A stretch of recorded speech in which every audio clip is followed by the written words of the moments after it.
오늘은 생활 속 이슈들을 속속들이 들여보는 이슈 인터뷰 시간입니다.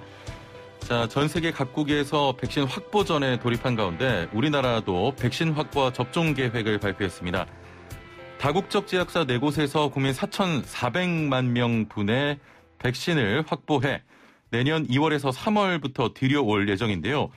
자, 어제 영국에서는 세계 최초로 코로나19 백신 접종이 시작됐습니다. 코로나19 바이러스가 등장한 지 약 340일 만인데요. 드디어 시작된 코로나19 백신 접종 궁금한 점도 참 많습니다. 오늘 하나하나 살펴보도록 하겠습니다. 함께 말씀 나눌 분 모셔보죠. 감염내과 전문의 신상엽 한국의학연구소 학술위원장 연결되어 있습니다. 안녕하세요. 네, 안녕하세요. 예. 자, 앞서 말씀드렸지만 어제 코로나19 신규 확진자 수가 686명으로 확인됐습니다. 600명대를 훌쩍 넘어선 상황이 계속되고 있는데, 자, 이것을 3차 대유행 상황으로 봐야 할까요? 지금 이미 3차 대유행은 이제 시작된 상태인 거라고 볼 수 있고요. 예. 지금의 이제 확진자 규모는 어느 정도 예측됐던 부분이고, 이제 저희가 걱정하는 거는 이번 주, 다음 주 내에도 언제든 1,000명이 넘어갈 수도 있는 상황이기 때문에 지금 정부에서 사회적 거리두기 강화도 하고, 예. 이런 여러 가지 이제 조치들을 취하고 있는 상태라고 보시면 될 것 같습니다. 예. 자, 중증 병상이 사실상 제로 상황입니다. 다른 지역으로 환자를 이동하는 경우는 물론이고 서울시에서는 컨테이너 병상까지 마련하겠다 이런 계획인데 이런 상황이 계속될 경우 다른 치료에까지 영향을 줄까 봐 걱정이 되는데 대안이 좀 필요할 것 같은데 어떻게 보십니까? 네, 그렇습니다. 이제 코로나19 중환자를 지금 일단은 이제 대부분은 이제 대학병원급의 이런 중환자를 볼 수 있는 그런 그 병원에서 보고 있는데. 예. 네, 겨울철에는 그런 코로나19 말고도 심장질환, 뇌질환 같은 이제 중증 환자들이 굉장히 많이 발생합니다. 암 환자들 늘상 있고요. 그렇기 때문에 코로나19 환자를 보다 보면 또 이런 그런 중증 환자들 진료에 문제가 생길 수 있기 때문에 가능하다 그러면 이제 코로나19를 볼 수 있는 그런 전담병원들이나 이런 시설들이 좀 만들어지고 거기에 좀 인력이 확충되어야 되는 그런 부분들이 있고 그런 부분들을 또 정부에서도 지금 노력을 하고 있는 걸로 알고 있습니다. 예. 자, 이런 가운데 정부가 공식적으로 코로나19 백신 수급에 대한 계획을 밝혔습니다. 백신 접종 목표 대상이 4,400만 명, 국민의 85%인데 물량 확보가 이만큼 됐다는 겁니까?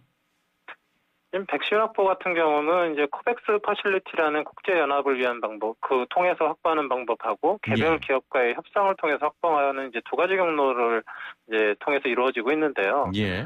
이제 코백스 퍼실리티라는 곳을 통해서 이미 이제 구매 약정하고 이제 그런 상품까지 지급을 해서 1,000만 명분 백신을 확보한 상태이고요. 예. 지금 개별 기업과의 협상을 통해서는 이제 아스트라제네카 같은 경우는 1,000만 명분에 대해서 이제 선구매 계약이 됐고, 나머지 회사들에 대해서는 이제 선구매 계약까지는 아니지만 구속력 있는 구매 약관 같은 것들을 체결해서 지금 4,400명 4,400명이 맞을 수 있는 그런 백신이 이제 어느 정도 확보됐다고 볼 수 있겠습니다. 예. 자, 일단은 백신은 2월에서 3월 들여오겠다는 계획인데, 접종 시기에 대해서는 정해진 게 없는 것 같습니다. 정부는 좀 안전성을 보고 접종 시기를 결정하겠다. 일부 전문가들은 접종 시기를 앞당겨야 한다. 이렇게 이야기까지 나오는데 위원장님 생각은 좀 어떠십니까? 지금 사실 이제 코로나 백신 중에서 이제 가장 앞서가고 있는 화이저나 모더나 백신은 이제 메신저 RNA라는 그런 방식을 가지고 만든 백신입니다. 예. 이 백신이 사실 인류 역사상 한 번도 상용화된 적이 없는 백신이거든요. 지금 유효성에 대해서는 임상실험으로 나오고 있지만 사실 안전성에 대해서 저희가 잘 아는 바가 없습니다. 예. 그래서 이런 백신들을 접종하기 전에는 유효성 이런 것들도 중요하고 이제 그런 접종을 통해서 감염을 억제하는 그런 부분들도 중요하지만 접종하신 분한테 또 문제가 생기면 안 되는 부분들이 있기 때문에 그렇죠. 그런 부분들을 이제 충분히 이제 자료가 확보가 되고 이제 안전성이 입증이 된 상태에서 대규모 접종은 진행이 돼야 될 것 같고요. 예. 그 이전에라도 지금 이제 그 백신 승인들이 긴급 승인이 나고 있거든요. 예. 그래서 이제 아주 고령층이나 이제 집단 시설에 계신 분들이나 이런 의료진 같은 정말로 이제 접종하지 않으면 큰 문제가 생길 수 있는 사람들 같은 경우에 이제 조심스럽게 빨리 진행을 해야 될 것 같고 일반 국민들한테 한 접종들은 안전성이 충분히 확보된 다음에 이제 접종되는 두 가지 방식으로 좀 진행이 돼야 될 거로 생각합니다. 예. 자, 그러면은 그게 언제쯤 좀 적당하다고 보십니까? 일단은 해외에서 데이터도 좀 쌓여야 될 것 같고요. 지금 그 백신 접종의 시기 같은 경우는 일단은 이제 그리고 들어와서 우리나라에서 접종이 되기 위해서는 식약처 허가를 받아야 됩니다. 예. 일단 식약처 허가가 되기 위해서는 그에 준하는 충분한 자료들이 입증이 돼야 되는 상황이고요. 뭐 일단 뭐 미국이나 영국에서 파이자나 모더나 백신 같은 경우는 긴급 사용 승인들이 이제 나고 있는 상황이기 때문에 외국에서 이제 긴급 사용 승인이 난 백신들에 대해서는 우리나라 식약처 검토를 통해서 승인을 한 이후에 들어오게 될 거고요.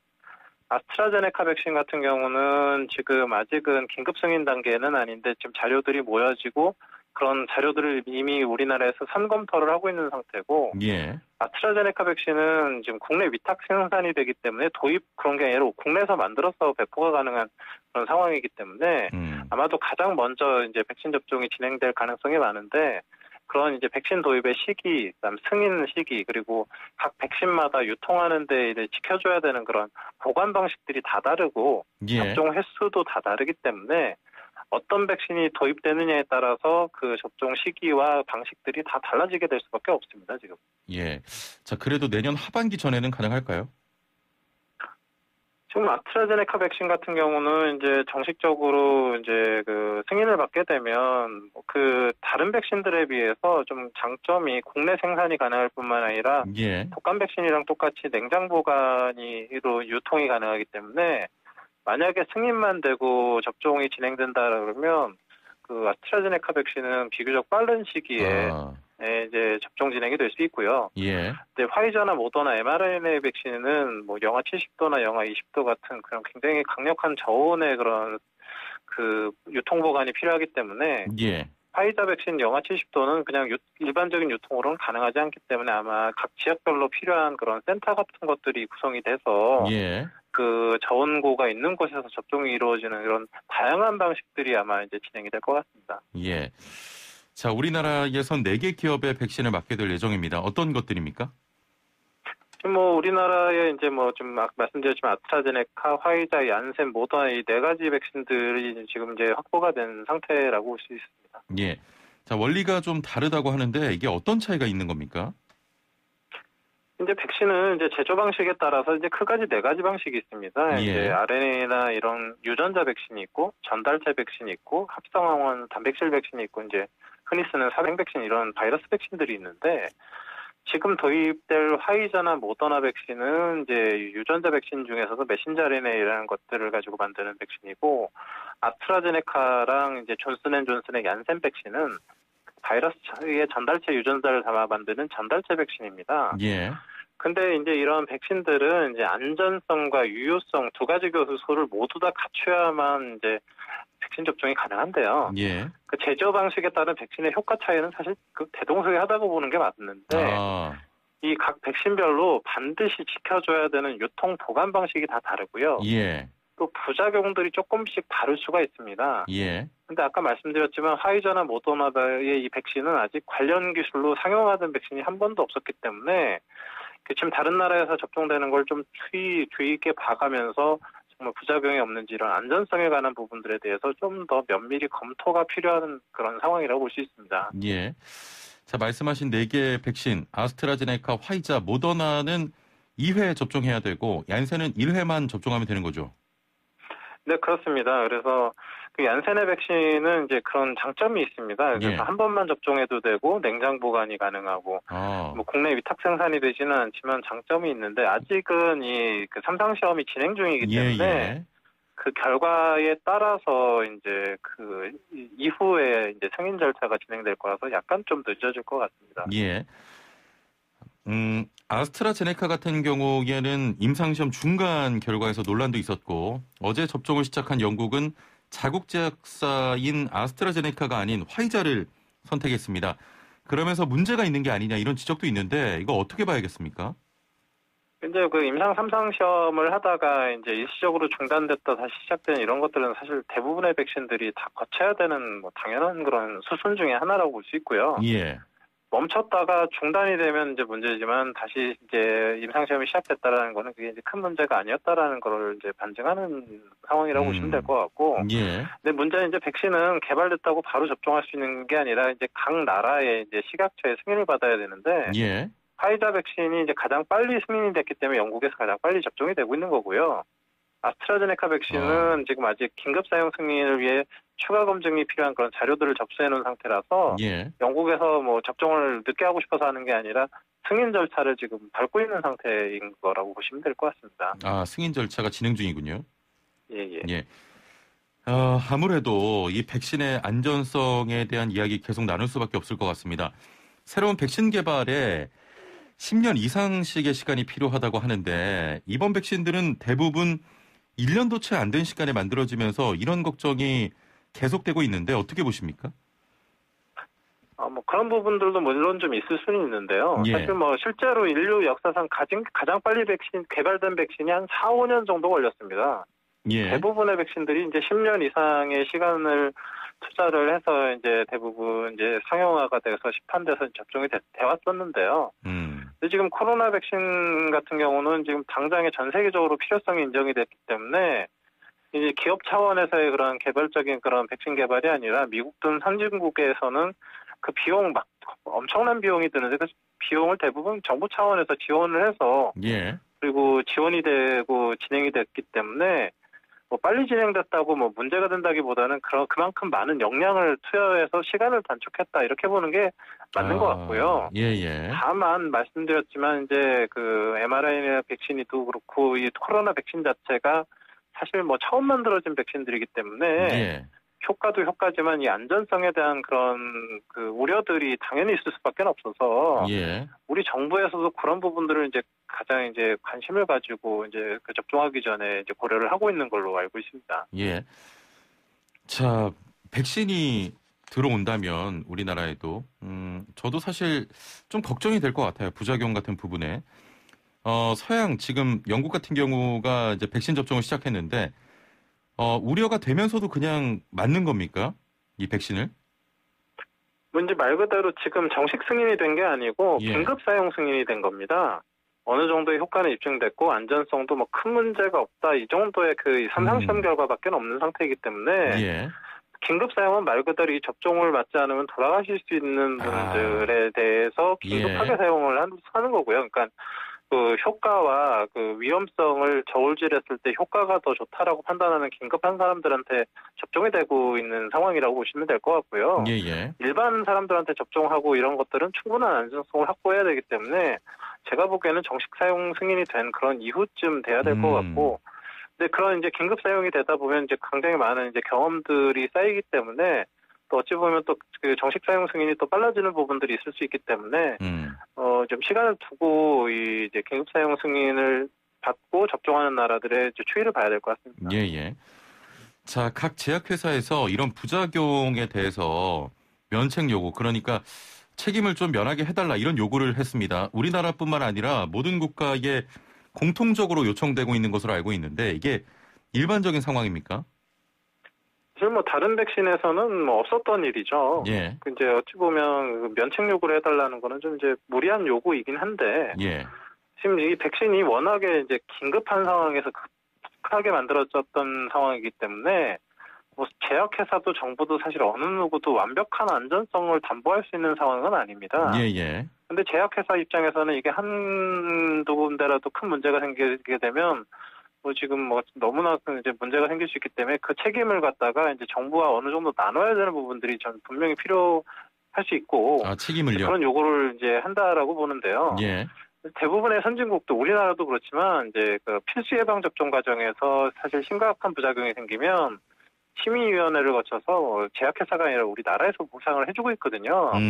뭐 그런 식의 이제 접종 후에 이제 나타난 문제들에 대해서 정부 차원의 그런 보상이나 이런 것들이 좀 돼야 되겠다라는 것들을 제약회사 요구를 하고 있는 그런 부분들이라서 일정 부분 사실 협의해서 진행해야 될 수밖에 없는 그런 상황인 것 같습니다. 코로나 백신에 한해서는. 예, 일반적인 상황은 아니고 이번 사안에 대해서만. 예. 네. 자, 다시 이 부분이 중요해서 또 한번 짚고 넘어가겠습니다. 내년 2월 정도부터 우리나라에 단계적 도입이 된다고 하는데 국내에 도입되면 바로 맞을 수 있습니까? 어떤 백신이 도입이 되느냐에 따라 달라지는데요. 예. 아스트라제네카나 얀센의 백신은 독감 백신과 유통이 똑같기 때문에 우리가 이미 충분한 경험이 있고 그래서 여러 개 의료기관에서 원활하게 이제 접종이 가능할 수 있는데 화이자나 이제 모더나 백신은 초저온 냉장고가 필요하기 때문에 예.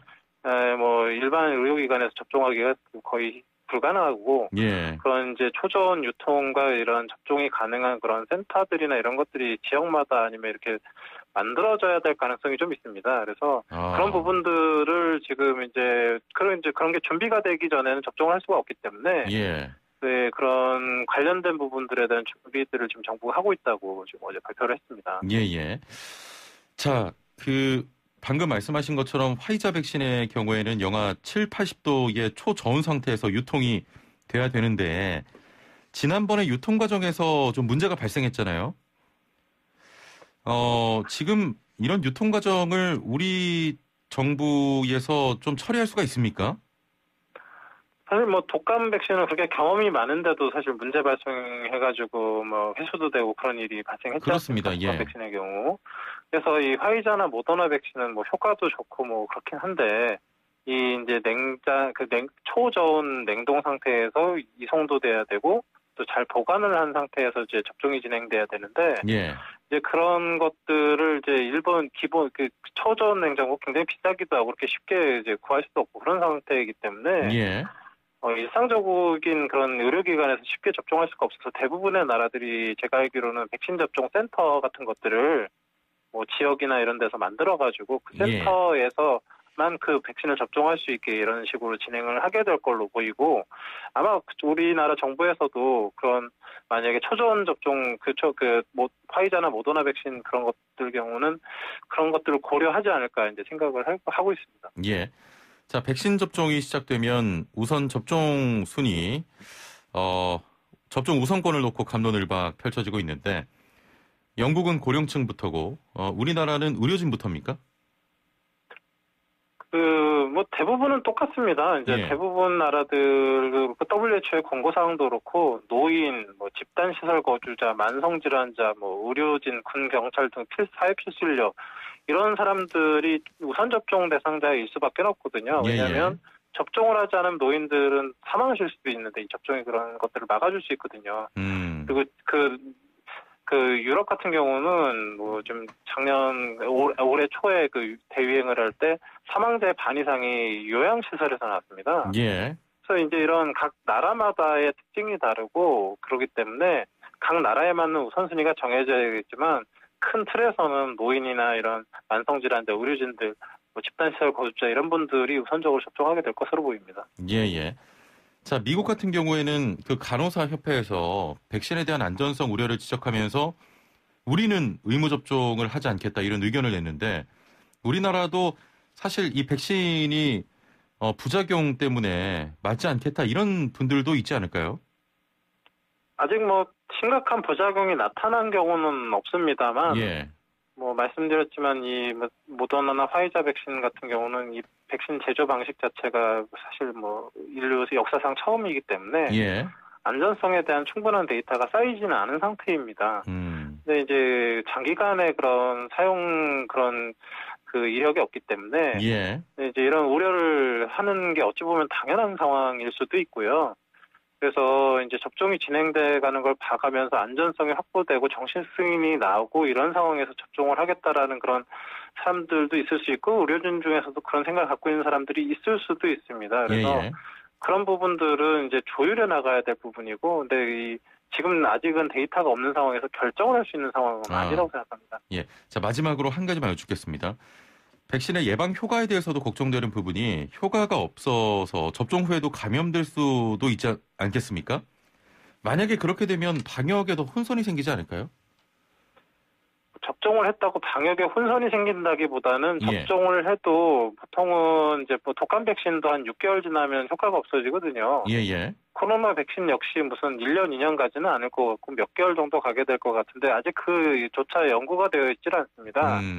그래서 접종이 예방접종 후에 얼만큼 지나서 재접종을 해야 될지 재접종을 할 때도 또 이제 그 백신의 타입에 따라서는 재접종했을 때 효과가 떨어지기 때문에 다른 종류의 백신을 접종해야 되는 이런 여러 전략들이 필요합니다.